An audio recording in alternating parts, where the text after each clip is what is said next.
Hello, this is Robert Casey, and this is a presentation on YSTR signatures and what they mean and what they can do for you. What exactly is a YSTR signature? It's any pattern of YSTR mutations when compared a younger haplogroup, which is developing a signature, from an older haplogroup. One example is if you want to analyze L193 or L2226, then you can basically look at the modal values of L21 and see what has changed, and that would be your signature. It's primarily used for predictable haplogroups, and this is in the 1500 to 2500 years before present. For this time frame, accuracy is usually very high. It's 98 to 100% for 90% of the predictable haplogroups, but when convergence is around, they're about 10%, about will drop to 90 to 95. Signatures are primarily used for Y-set prediction to determine who belongs in your haplogroup and who does not belong. Prediction is also a key component of charting, but the accuracy ranges from 60 to 90% depending on the size of the signature. This is a pretty busy chart, but it really shows you what's going on. Now, I've deleted about 75% of the columns and 75% of the rows, and this is to show you that the color jumps at you, and that's what a signature is. If you look at the very top, it has the L21 modal, and then below, this is the signature for Z16506 as an example. And there are 9 markers in this haplogroup. So how did I determine that? Well, for this particular marker, they're all 13, so there's no change since L21, so that's not very indicative of what's going on. But look at, for this marker, it's 25, all except for one, it's 26. Now, when you're looking at marker matches, it's really greater than or equal to 25. And so 26 would be counted in the signature as a signature match, but since it's not equal to 25, it would add 1 to genetic distance. And if you look at the next row, there's 13 in there. Don't get worried. There's going to be 5 or 10% of the testers that mutate back, or your signature really didn't start. This is a mathematical equation. It does not show you what the markers are when the mutation happened. This just shows you the largest collection of marker values under the haplogroup for prediction purposes. Then you have 14, it's 100% 14. Then you got 93, and again you got a 28 and even a 27 that consider matches. In this case, that's a genetic distance of 1, and that's only a genetic distance of 1, too, because we use the infinite alleles method, which is much more accurate. Then you get into a controversial one. I go into that later, but you see the patterns of the colors just jump out at you. When this is a lot brighter, there'll be a lot more little spatterings of colors that are very small, and sometimes there'll be several together. But what you're looking for is where there's a large quantity of markers that are a different color. Before you can do signatures, you've got 2 prerequisites. Anything in math requires a certain set of work to be done prior to doing the heavy-duty lifting of the analysis. First of all, you got to predict. You got to figure out what your predictable haplogroup is. And there's 3 broad categories of characteristics you got to have. One is it's got to be between 1500 and 25 years before present. If it's any younger than 1500 years, that's just not enough time to develop big signatures. And if it's any older than 2500 years, you are still going to have so many hidden mutations that that prediction just isn't going to be very accurate. Also, you need to have a pretty good sample size. You need 10 to 20 branch equivalents, which will help isolate your haplogroup from others. If you don't have quite that many, that might be a slight negative factor and cause some false hits, but it won't be earth-shattering though. Also, you need at least 10 or 20 Y-step branches and probably 50 to 100 testers before you can really uh, start doing Y-step prediction with any certainty. Second part is you're going to have data. In order to have data to analyze, you got to build a haplogroup database. And this really needs to be in an Excel spreadsheet. And there's a lot of formulas that you can borrow, and I will give you some formulas that are key to doing proper analysis. It really helps to create a haplogroup project for your predictable haplogroup. If one does not exist, talk to the older owning haplogroup and create a new one, and recruit members, and this will help you collect data easier and also get people more interested in your analysis. You'll have to do a lot of copy and paste from other STR reports because you're going to not be able to get everybody to join them. You can go to certain haplogroup projects and you'll see a bunch of people that match your signature, but they're not in your project.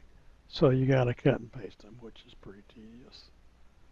Also, you got to creating this database, this really takes 78% of your time.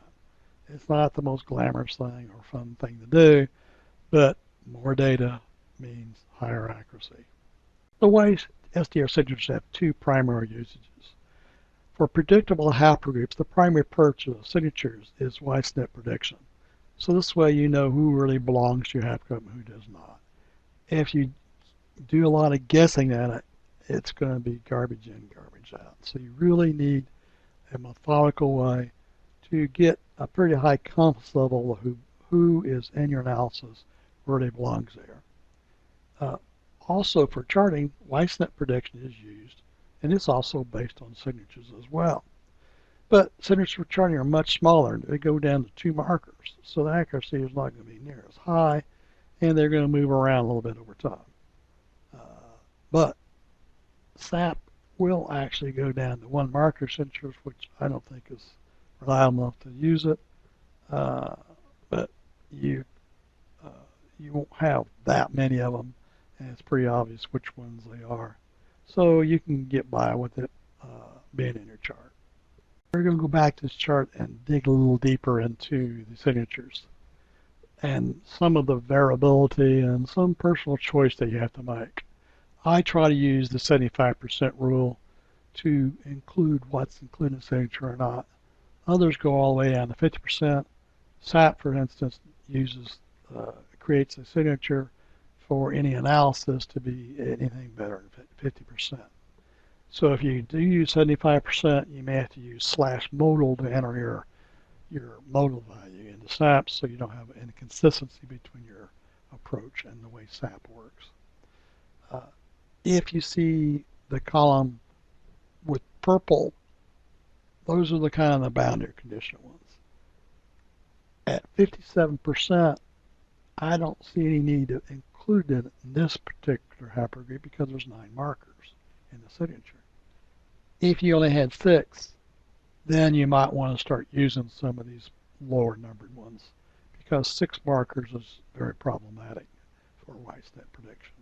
Or you just go to 111, but that means a lot of people are going to be, half your testers are not going to be at that level. Then if you go over to the far right where there's lots of columns and the purple 54%, there are 3 different calculations there. One is for 16, because you see some 16s in the column. Everything greater than equals 16 is 100% of the testers. So you say, well, that's greater than 75%, let's use that. No, you need to go down the food chain and see if another one is greater than 75%. So if you look at 17, it's 90%.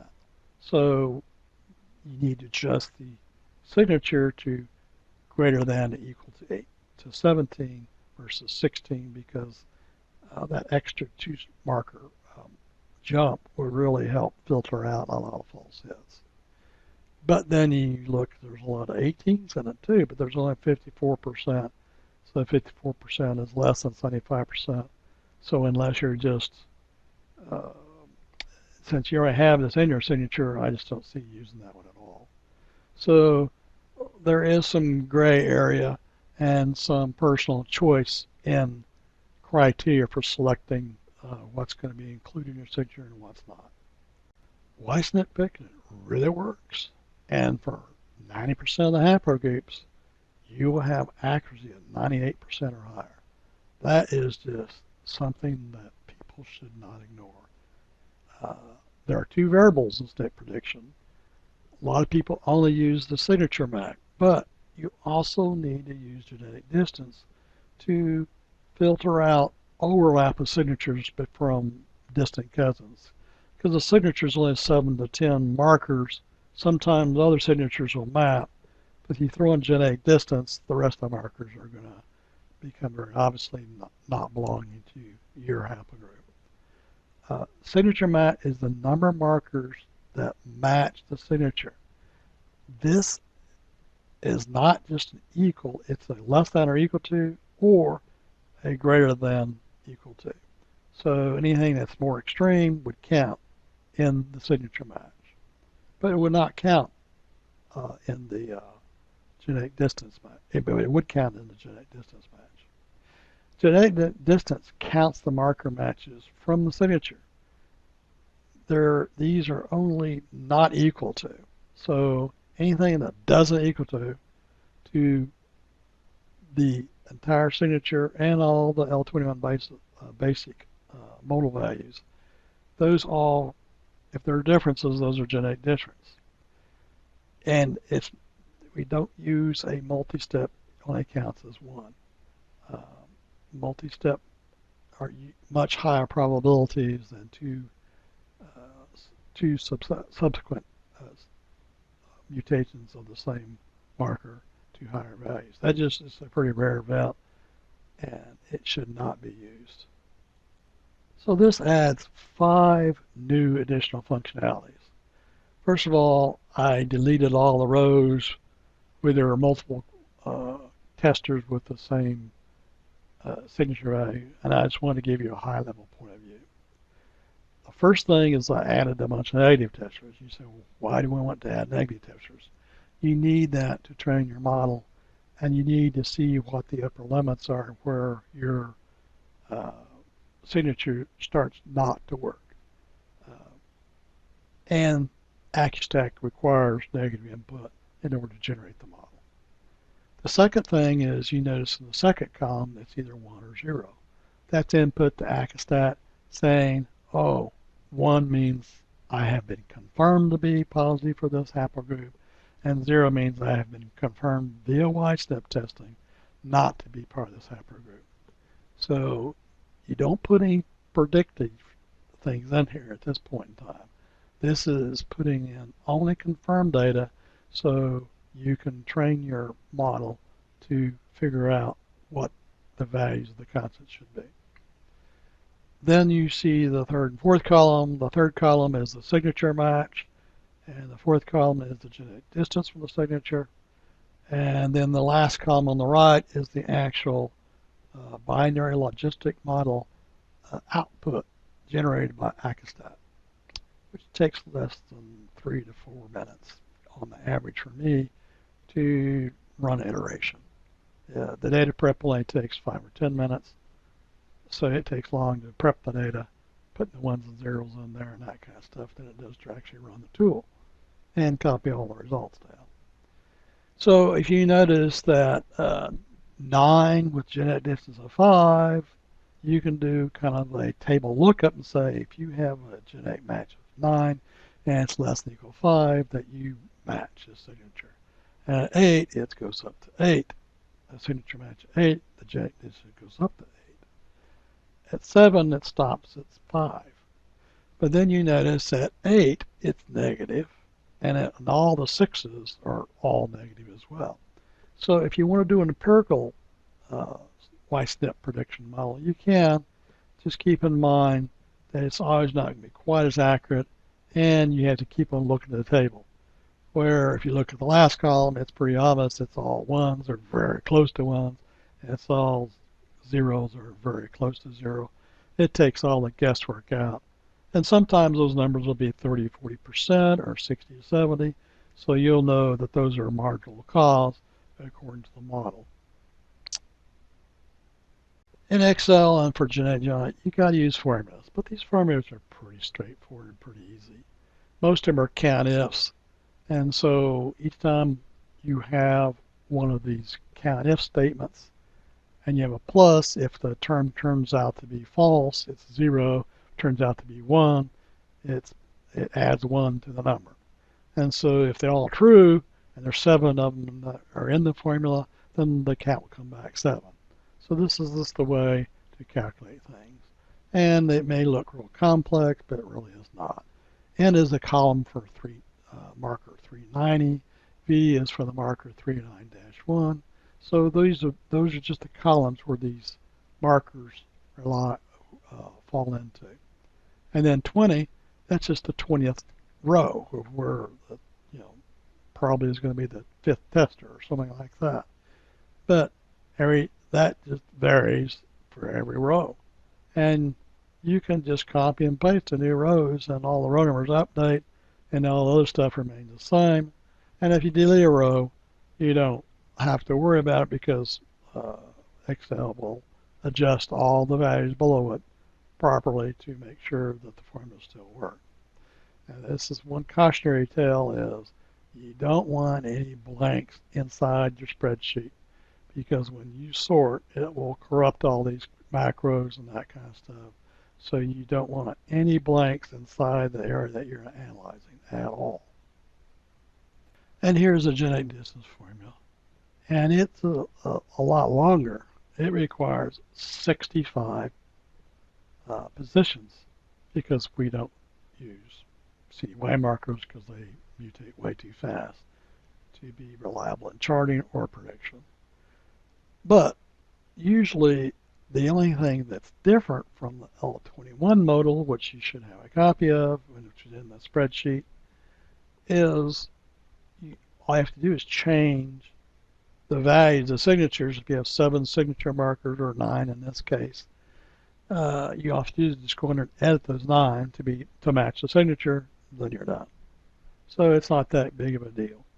Now if the spreadsheet gets very big, we're talking about over 5 or 10,000, this can really slow down the calculations. But if you're talking about several hundred or 1,000 or 2, it won't make any difference. This uses the equal sign versus the not, because this is maybe if you don't match the signature, then you get counted as a genetic distance, and that's how genetic distance from the signature works for SpiceNet prediction. Here is the actual model for binary logic regression for this particular haplogroup. That whole expression is all it is. There's two numbers, and there's a couple of numbers to explain in here. 2.71828 is basically the value of E, which is a form of natural logs. This is used by thousands of models and all kinds of analysis in the medical, finance, you name it. This number just for some reason works. It itself is a formula, a mathematical formula as well. So that's just a constant, and that's how binary logic regression works. Now this formula has the one formula on the top that has the same formula at the bottom with one added.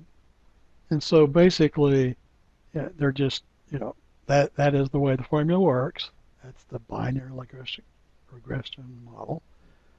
And so that's the way it works. The negative 68 number is the constant that's generated by Pakistan. The K is where the signature ends. So that's the multiplier for the signature. And the L is the genetic distance for the signature. That's the 9.38 number. So those 3 numbers are the constants of the model. All models have the same variable. So if you change haplogroups and run it again, all you do is change the variables. And also behind the scenes, the actual signature and genetic distances are changing between each haplogroup as well, of course. But this is all generated by a $10 tool called AccuStat. Column K is the column for the signature match. Column L is the column for the genetic distance from the signature. You enter this value once, and then you can just copy and paste it all throughout your spreadsheet, and all the columns update automatically, and the formula works for every tester. And each tester gets its own personal evaluation. And it's usually going to be between 98 and 100% accurate for 90% of the time. You'll see signature used by many people. And a lot of admins, a lot of spreadsheets will have signatures in there. And it's a very common theme that's been around for 10, 15 years, even before we had SNPs to match the signatures match the SNPs. We had signatures a long time ago, 10, 12, 15 years ago. You can use the table lookup approach, and that works quite well, and that's probably where you should start out and get comfortable. But it's really very easy to use AccuStat. I'm going to produce another video just showing you how easy it is to use it. You know, basically I can, in a 5-minute, 10-minute video, I can step you through all 6 steps to do a good prediction model. And then that way you just have them, there's no table lookup, you just look to the right and say, oh man, that's at 12%, so that's not likely. Or this is at 99% for sure.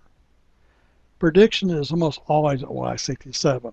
And if you go up to Y11, that rarely helps, because if you get 99, 100% accuracy at 67, why do you go to Y11? Well, if you have some convergence, going to Y11 would help, but then you're eliminating half of your data, and that hurts. Also, it will work for Y37, only if you're lucky, though. It takes about 7 markers, and having 7 markers on the first 37 in your signature is pretty rare, probably in the 5 to 10% range. So prediction at Y37 usually doesn't work very well for most haplogroups, but for some it does. It takes at least less than 5 minutes to generate the constant for AccuStat. So at some point in the future, you should really get into it, because it's really not that hard to do. Here are some links to some source information.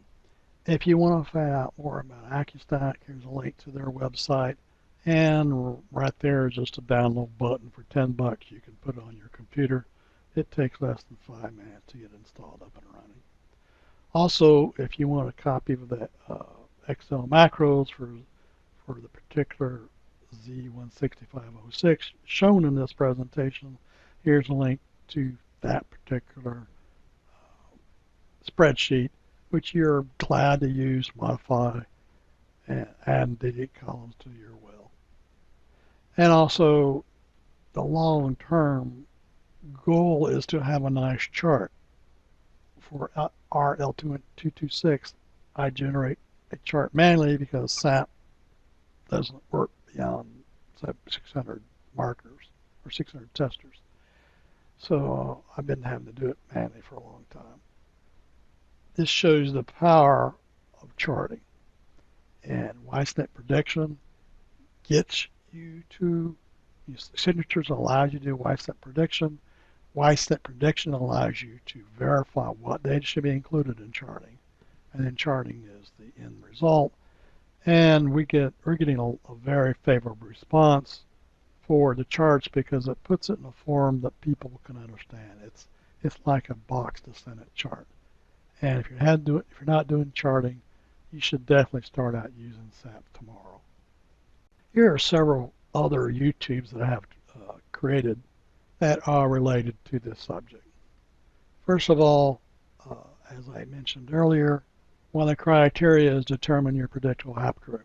This presentation shows you what it takes to figure out what the predictable haplogroup is and how to actually set up a project if you want to.